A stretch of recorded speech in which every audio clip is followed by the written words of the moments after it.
Olá, esse é o programa Conversando com o Cardiologista. Nosso tema de hoje, tópicos em otorrinolaringologia. Nosso convidado, bastante conhecido da comunidade da região, Dr. Luiz Carlos Oliveira. Dr. Luiz Carlos, é um prazer tê-lo aqui conosco. Prazer é todo meu, estar aqui novamente contigo, Arnoldo. É sempre um prazer estar com vocês aqui. Nós que agradecemos a tua presença. É a segunda vez que tu vem aqui no programa, a primeira vez aqui no Instituto do Coração Hospital de Caridade, né? Na última vez nós fizemos a entrevista lá na TV Santa Maria, lá na Cassisme, né? Mas Luiz, eu me lembrei de ti por outras razões, mas especificamente para esse programa, porque nós estamos no inverno e, diferentemente dos últimos 3 anos, nós estamos tendo inverno dessa vez. Começou tendo o outono com temperaturas muito baixas. Então, a gente sabe que isso traz vários transtornos para o organismo.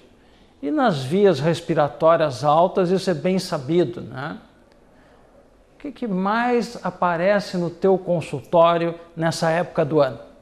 Na verdade, assim, no inverno realmente a procura, né? O consultório do otorrino, do pediatra, de quem trabalha com via aérea aumenta bastante, do pneumologista e tal. O que mais aparece são doenças via aérea superior, tipo sinusite, amidalite, viroses, tipo resfriado, inclusive influenza, né? Tem aparecido bastante, doenças sazonais, né? De um modo geral, mas notadamente doenças infecciosas, né? Muita amidalite. Na verdade, a coisa parece começar sempre com uma virose, né? Que é o mais comum, começa com um resfriado e a partir daí vai desenvolver sua sinusite, sua amidalite, tosse crônica, enfim. Doenças de via aérea superior predominam assim, quase que na sua totalidade nessa época do ano, né? Comparativamente, assim, outono e inverno, e em relação à primavera, você tem mais procura nessa época ou na primavera? Porque tem problema sazonal também, né? Pelas rinites, processos alérgicos. Na verdade, assim, isso é bem delimitado. Nessa época, doenças infecto-contagiosas, uma procura muito maior, né? Na primavera se acentua aquelas doenças derivadas de problemas alérgicos. Como a gente trata muita rinite alérgica, Santa Maria é a cidade da rinite alérgica, eu acredito que seja difícil de encontrar uma cidade com uma preponderância tão grande de pacientes alérgicos em Santa Maria, né? Então, na primavera, predominam as patologias de origem alérgica. Que também, eventualmente, um processo alérgico, uma crise alérgica, pode levar posteriormente a inflamação da via aérea superior.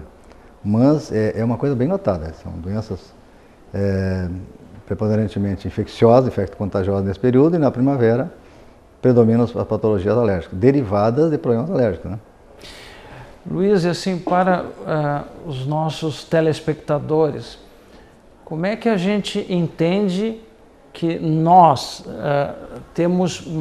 nós seres humanos, temos mais predisposição a doenças infecto-contagiosas nessa época do ano que acomete essas vias aéreas superiores? Qual é o mecanismo? Por que acontece isso? Pelo qual aumenta, né, a preponderância. Exato. Na verdade, assim, essas são épocas frias, né, com o frio. O que acontece com o frio? Primeiro que as pessoas convivem mais, ou seja, em ambientes fechados. No verão, o pessoal né, janela aberta, porta aberta, na rua. No inverno, não. A tendência é que as pessoas se agrupem, né? No momento que se agrupa num ambiente fechado, com certeza circulam mais vírus, né? E a possibilidade de que tu venha a pegar uma infecção de via respiratória é muito maior. Segundo lugar, pelo próprio frio, né? O frio, ele é um fator que afeta diretamente a via aérea, né? Por que o frio afeta a via aérea? Para que tu entenda, assim, a mucosa do nariz, ela tem cílios, né, que nos protegem, estão constantemente varrendo essa mucosa e fazendo uma espécie de clearance, de limpeza, onde são retirados vírus, bactérias, etc. e tal. Nos períodos de muito frio, principalmente quando faz aquele famoso choque quente-frio, sai do ambiente quente e vai para o ambiente frio, que é muito comum, né, porque a gente está em ambiente aquecido, com ar-condicionado, lareira e tal, sai para o ambiente frio, ocorre um choque onde ocorre uma paralisia ciliar. Esses cílios da mucosa que estão fazendo a limpeza, eles sofrem uma paralisia momentânea e é nesse momento que o vírus que está na mucosa penetra, chegando à sua mucosa e a partir daí uma infecção viral, que mais tarde vem se tornar uma infecção bacteriana, ou não, né? Crianças em creches. A creche é uma incubadora de virose, né? Então, se tu tiver aí 20 crianças numa creche, todo dia vai ter uma com resfriado. E tu sabe que o resfriado comum é causado por vários vírus, né? Várias cepas virais. Essa criança vai transmitir para 4 ou 5, que por sua vez transmite para as outras. No outro dia vem uma outra que traz um novo tipo de vírus, ou seja, um troca-troca, né? Aí entra no ambiente fechado, né? Enfim, os fatores principais que eu diria seria isso, seria a convivência em ambiente fechado, as baixas temperaturas, né, que levam o teu organismo de uma maneira assim, quase que direta a uma piora. Isso sem falar em pessoas idosas, né? Pessoas idosas que com certeza sofrem muito mais no inverno também. Já tem a imunidade diminuída e o frio ainda baixa mais as defesas do organismo, né? E a otite? Otite, ela é a otite bacteriana, ou otite viral, é uma consequência, digamos assim, da infecção da via aérea, normalmente, né? Ela começa normalmente com um resfriado, a partir daí tem uma infecção, tem uma rinite, né? A tuba, para que o nosso espectador possa entender, é um canal que liga a porção posterior do nariz com o ouvido. Essa tuba ela é formada do mesmo tecido, da mesma mucosa que forra a cavidade nasal. Quando essa cavidade nasal infecta, consequentemente pode ocorrer infecção da tuba e daí vem a otite, que geralmente começa com uma otite viral e evolui ou não para bacteriana, né? Mas ela também é bem mais frequente, inclusive esqueci de citar. Principalmente em crianças, nessa época do ano, ela é bem mais frequente pelo fato de que elas vão ter mais infecções respiratórias, né? Bom, e em termos de diagnóstico diferencial, né? Quando cabe ao paciente, né? No momento que ele está doente, ele é paciente, procurar o consultório porque ele não está evoluindo bem. A maior parte são viroses, amidalite viral, uma faringite, uma otite viral, essa mudança para bacteriana, que daí entra vocês, né? Porque daí tem que ter antibiótico terapia, anti-inflamatório, uma série de cuidados, né? Qual é o momento? É o momento. Essa é uma linha muito tênue. Isso também é complicado para falar para o pediatra, né? Essa é uma linha muito tênue, né? Agora, na verdade, assim, vamos falar quando é que tu deve procurar um médico em se tratando de estar ou não com uma virose, né? Vamos falar um resfriado comum, que é muito comum falar gripe. Gripe é outra coisa, gripe é influenza. Virose, uma rinofaringite benigna, um resfriado, né? É o que mais acomete a população nessa época do ano. Então, vamos dizer que tu está com um resfriado, tá? O resfriado, ele dura habitualmente 5 a 7 dias, máximo 10 dias. A febre, se tiver febre, é baixa, pouca tosse, pouca indisposição geral, algumas dores no corpo, de pouca monta, que não são grande coisa, né? Enfim, são sintomas que automaticamente ao redor de 5 a 7 dias começam a declinar e ao redor do 10º dia desaparecem. Se persistir, claro, na medicina não existe regras fixas, né? Mas a partir do momento, assim, digamos assim, isso que é uma dica, digamos assim, a partir de 7 a 10 dias, se esses sintomas persistirem. Outra coisa, o muco amarelado, o catarro amarelado, não quer dizer que o paciente esteja tendo uma infecção bacteriana. Ele pode ter um muco amarelado por um resfriado comum, né? Mas se esse muco persistir, esse paciente não melhorar, começar a ter temperatura, começar a apresentar dor de garganta, outros sintomas a partir do 7º ao 10º dia, é porque aí está complicando. Aí existe, pelo menos é esse o momento que ele deve procurar um médico para que seja feito um diagnóstico diferencial, né? Mas como uma base, como uma regra geral, até 7 a 10 dias nós podemos supor que o paciente está ainda sofrendo uma virose e que ela é autolimitada, né? Ela vai desaparecer. Bom, nós vamos para um breve intervalo e depois vamos continuar conversando com o Dr. Luiz Carlos Oliveira. E eu já deixaria uma pergunta para ele. E a sinusopatia nessa época do ano?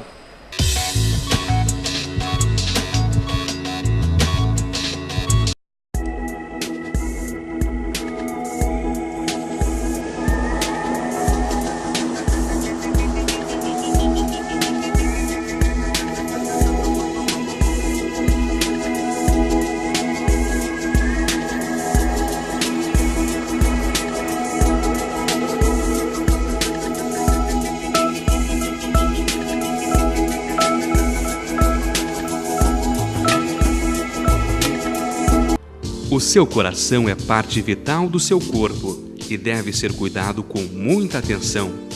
Atenção e carinho você encontra no Instituto do Coração de Santa Maria. O ICOR conta com uma equipe de médicos experientes e realiza inúmeros procedimentos, primando sempre pela ética e pelo humanismo.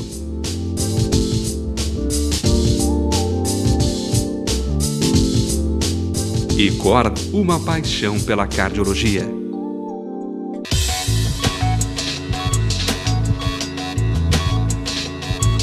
Luiz, e as sinusites? Bueno, eu falasse antes de sinusopatia, né, ou sinusite, para que o nosso espectador entenda. Quando a gente fala, é muito comum, né, a pessoa, até é bom que a gente esclareça, já que estamos na conversa, é muito bom que se esclareça isso, porque sinusite é muito comum que tu veja as pessoas falarem, estou atacado da minha sinusite hoje, né? Está me dando a cabeça, me atacou da minha sinusite. Ou então, ele vem consultar, doutor, eu vim consultar que eu tenho sinusite. O que tu sente? Eu tenho sinusite. E as pessoas, né, relacionam sinusite com dor de cabeça, com uma série de outras coisas, né? Mas a sinusite, ou a sinusopatia, a sinusopatia é uma doença dos seios da face. Nós temos na face vários seios maxilares, etimoidais, frontais, que podem adoecer, né? O acometimento de um desses seios por uma doença infecciosa, ou seja ela bacteriana, viral, enfim, nós chamamos de sinusite, certo? Quando existe uma infecção. A sinusopatia seria qualquer patologia, qualquer doença dos seios da face. Por exemplo, o acometimento de um seio da face por um problema alérgico. Ele pode ter uma sinusopatia alérgica e ele tem sintomas perenes, durante todo o ano ele pode ter congestionamento nasal, ele tem cefaleia, tem dor de cabeça frontal, não necessariamente tem sinusite, né? Inclusive o paciente que tem problemas alérgicos, é muito frequente que ele queixe dor frontal. Aí ele fala, estou atacado da minha sinusite hoje, né? Isso normalmente não é sinusite, é o que nós chamamos de sinusismo. Então, tu tem seios, tem cavidades na face que estão preenchidas por ar, que se comunicam com o nariz através de um buraquinho muito pequeno, um buraquinho quase virtual, se chama ósteo, forrado de mucosa, né? No momento que esse paciente tem uma crise alérgica, que ele entra em contato com algum alergeno, esse ósteo vai inchar, vai edemaciar e os seios ficam bloqueados, né? O ar, os gases dentro dos seios são reabsorvidos e forma-se um vácuo. Aí vem aquela dor, parece que tem uma coisa puxando o olho para dentro. Aí o cara fala, estou atacado da minha sinusite. Ele está tendo uma crise de sinusismo, tá bom? Mas entrando então no que me perguntaste, a sinusopatia nessa época do ano, são prevalentes também, aumenta muito, né? Pelo fato de que as pessoas, ao aumentarem suas infecções de via aérea, né? Consequentemente, a sinusite é uma das mais frequentes, certo? Então a gente vê muita sinusite nessa época do ano, como consequência de uma virose ou não, né? Até porque pacientes portadores de sinusite crônica têm frequentes exacerbações, piora do seu quadro nessa época do ano, agudizações do seu quadro nessa época do ano, né? Porque os pacientes têm polipose nasal, que tem uma outra doença de base, então nesse período, pelo fato de que essa mucosa está mais congestionada, está mais propensa a receber uma infecção viral ou bacteriana, apresentam mais infecções. O paciente que tem sinusite, ele tem rinite? Ele é atópico? Não necessariamente, né?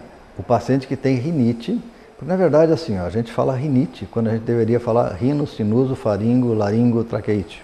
Porque a rinite, a doença atópica, a doença alérgica das vias aéreas, ele pega toda a via aérea, né? Então, se o paciente tem rinite, ele tem sinusite alérgica também, com ou sem manifestações, mas um certo grau ele vai ter. Ele pode não ter manifestação nenhuma, mas vai ter o acometimento da mucosa do seio também, né?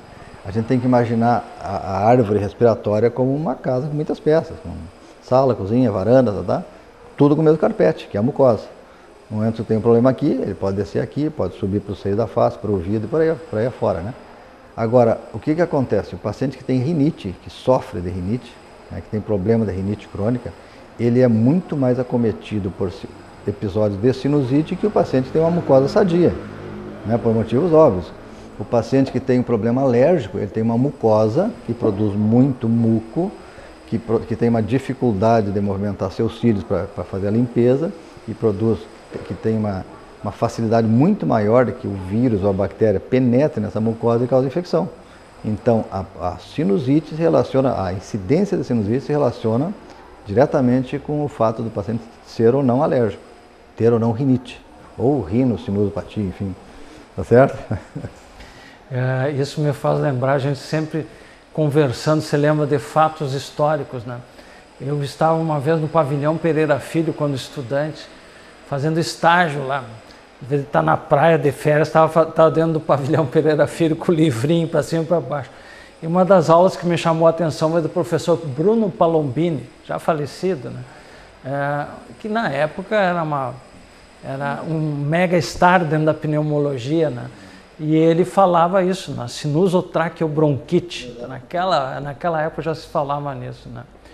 Mas, Luiz, então, nós estamos entendendo todas essas entidades, e uma coisa que é comum também é a história do desvio de septo.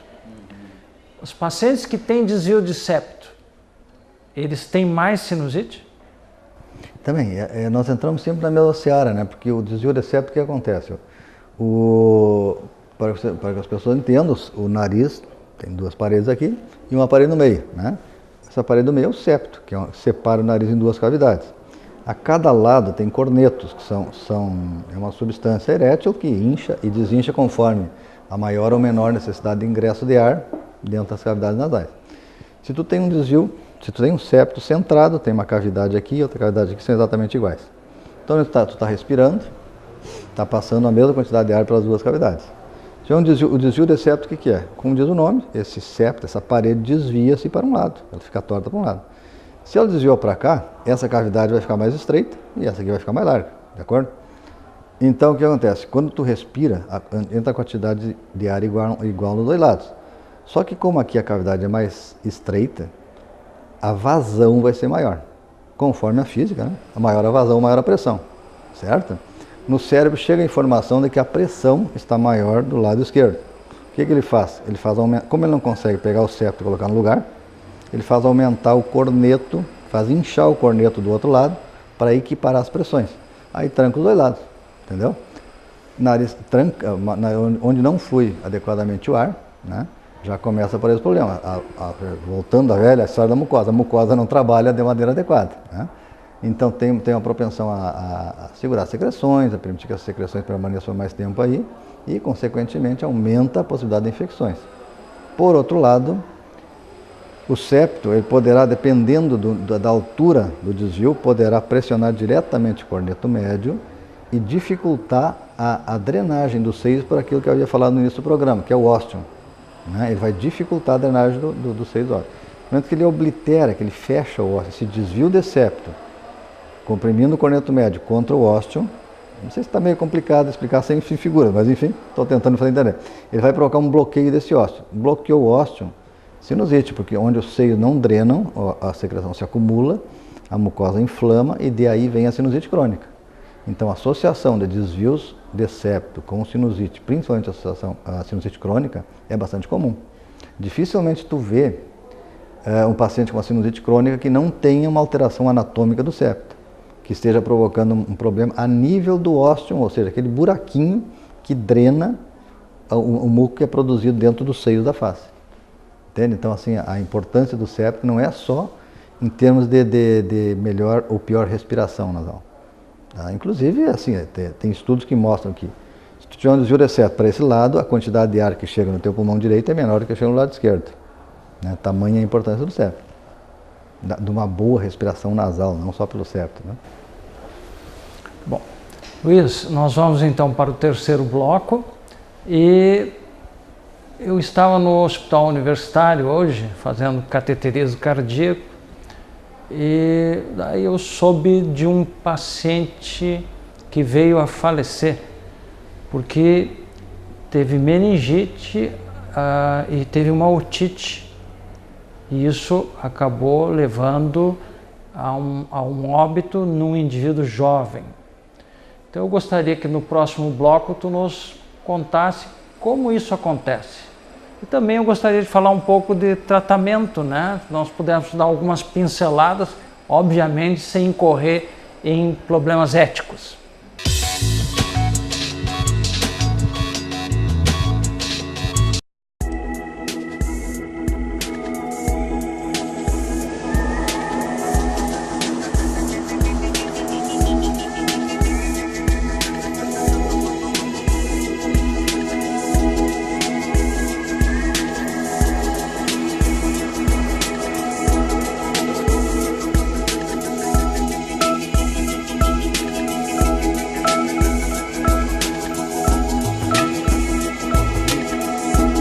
O seu coração é parte vital do seu corpo e deve ser cuidado com muita atenção. Atenção e carinho você encontra no Instituto do Coração de Santa Maria. O ICOR conta com uma equipe de médicos experientes e realiza inúmeros procedimentos, primando sempre pela ética e pelo humanismo.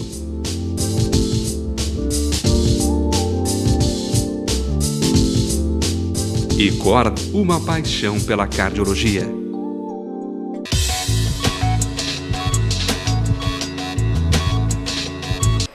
Luiz, então nós falamos assim no dia a dia, nessas infecções assim que chegam ao teu consultório, infecções virais, bacterianas, coisas comuns, né?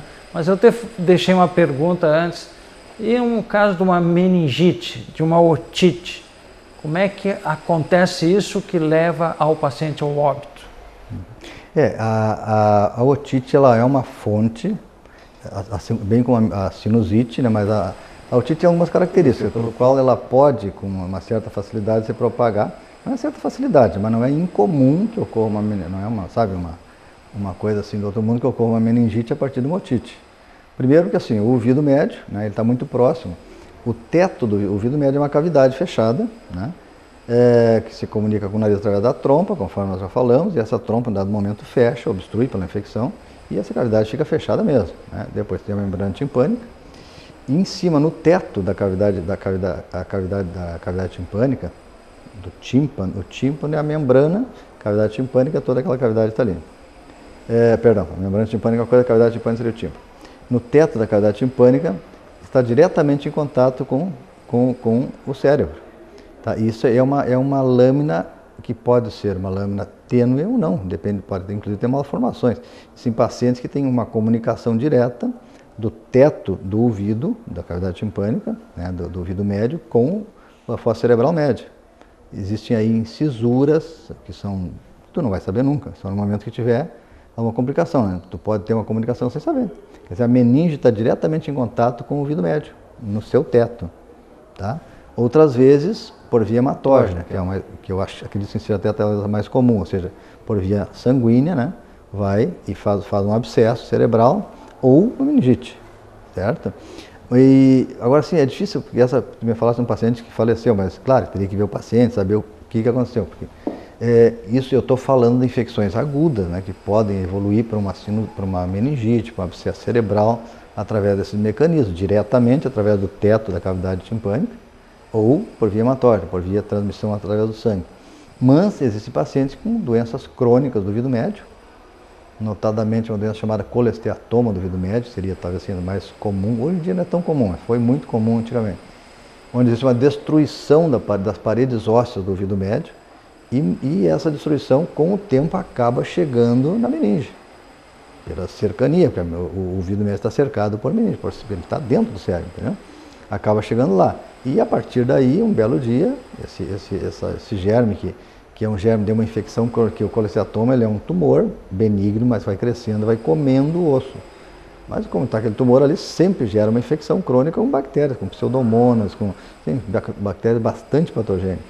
Um belo dia, pode haver o contato com a meninge, rompe essa barreira óssea muito frágil que existe ali, e esse germe penetra na meninge e faz uma meningite, e a partir daí, com germes muito resistentes, né, que tu sabe melhor do que eu, que pode ser fatais em pouco tempo, né?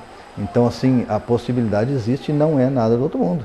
Já vi, inclusive, assim, vários casos de meningite tendo como origem uma otite. Bom, Luiz, então,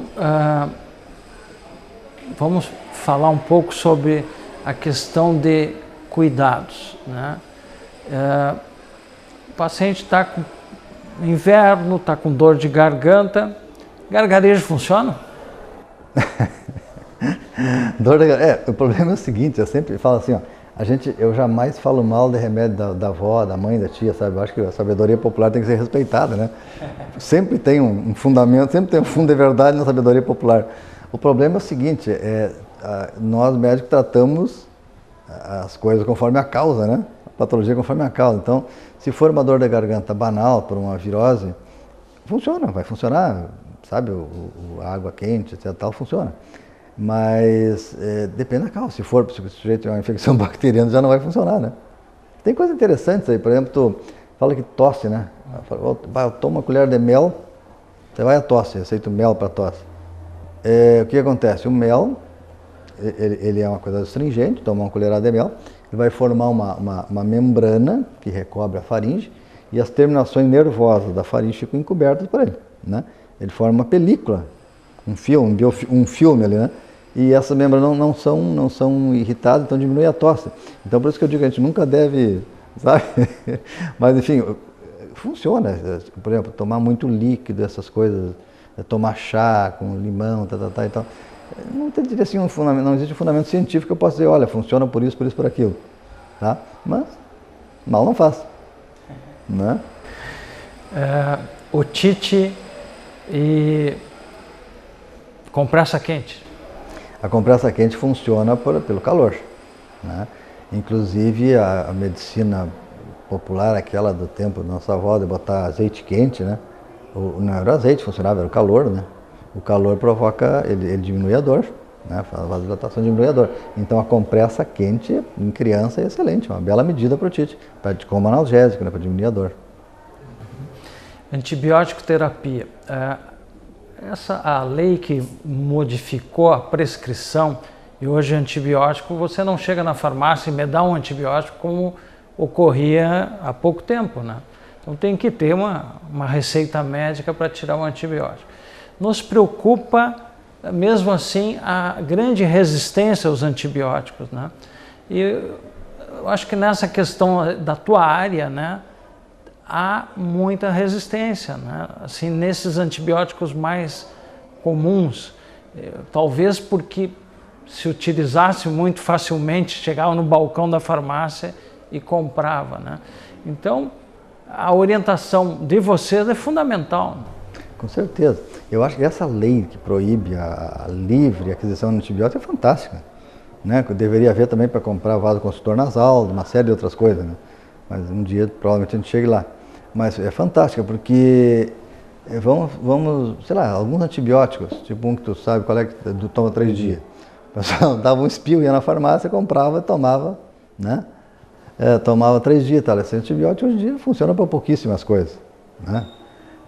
Então, assim, na nossa área, realmente a incidência de bactérias resistentes aumentou bastante, principalmente se tratando de otite. Alguns anos atrás, otite usava amoxicilina, 90% é acerto. Hoje em dia a amoxicilina tem 40%, 50% de resistência, de germe resistente, né? Por quê? Devido a esse uso indiscriminado. Não só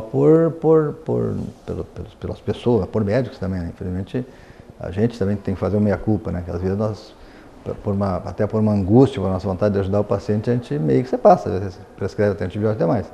Mas realmente a resistência bacteriana na nossa área, em otite, sinusite, amidalite não, porque normalmente o estrep tem um bicho que morre até de susto, não tem. Mas aumentou bastante, principalmente a otite em crianças, sabe? Tá você vendo assim, pneumococo resistente, streptococo resistente, hemófilos resistente, muito. E isso graças a essa grande liberação que houve no Brasil, né? Acho que isso foi um avanço, né? Apesar das dificuldades socioeconômicas da população, muitas vezes em ter acesso a isso. Mas do ponto de vista científico e de racionalidade, foi realmente um avanço, né? Bom, Luiz, nós estamos terminando o programa e eu te deixaria então à vontade para as tuas considerações finais. O que você deixaria de recado, mensagem, take message from home? Tá bom. Não, a mensagem, primeiro meu agradecimento por estar aqui com vocês, realmente é fantástico estar aqui contigo, é sempre um prazer estar aqui, tá? Eu me sinto em casa no teu programa aqui e deixar as pessoas assim, a mensagem, qual seria? Como nós falamos no começo, não é necessidade de procurar um médico por qualquer coisa, agora, no momento que suspeitar de uma complicação, de uma doença infecciosa, até mesmo, nós não falamos sobre isso, mas a gripe, a diferença entre a gripe e o resfriado comum, né, entre uma influenza e um resfriado comum, se aquela gripe não melhora, etc., procure o médico, né? Existe uma facilidade grande de acesso ao médico. Não se automedique com coisas que não são adequadas, ou seja, fazer o remedinho caseiro, como nós falamos, tudo bem, sem problema nenhum. Agora, procurar um médico sempre é sempre interessante, até para evitar, né, problemas com complicações de doenças, de coisas que poderiam ser resolvidas facilmente, que venha a complicar mais tarde. E mais, agradecer como sempre tua gentileza de me convidar. Bom, Dr. Luiz, muito obrigado pela sua presença. É sempre muito agradável conversar contigo. Nós, nessa correria do dia a dia, nem parece que moramos na mesma cidade, que quase nunca nos vemos, né? Nem que seja para falar mal do nosso time. É verdade. Então, estamos chegando ao final do nosso programa, conversando com o cardiologista, hoje entrevistando o Dr. Luiz Carlos Oliveira, otorrinolaringologista. Muito obrigado, até a próxima.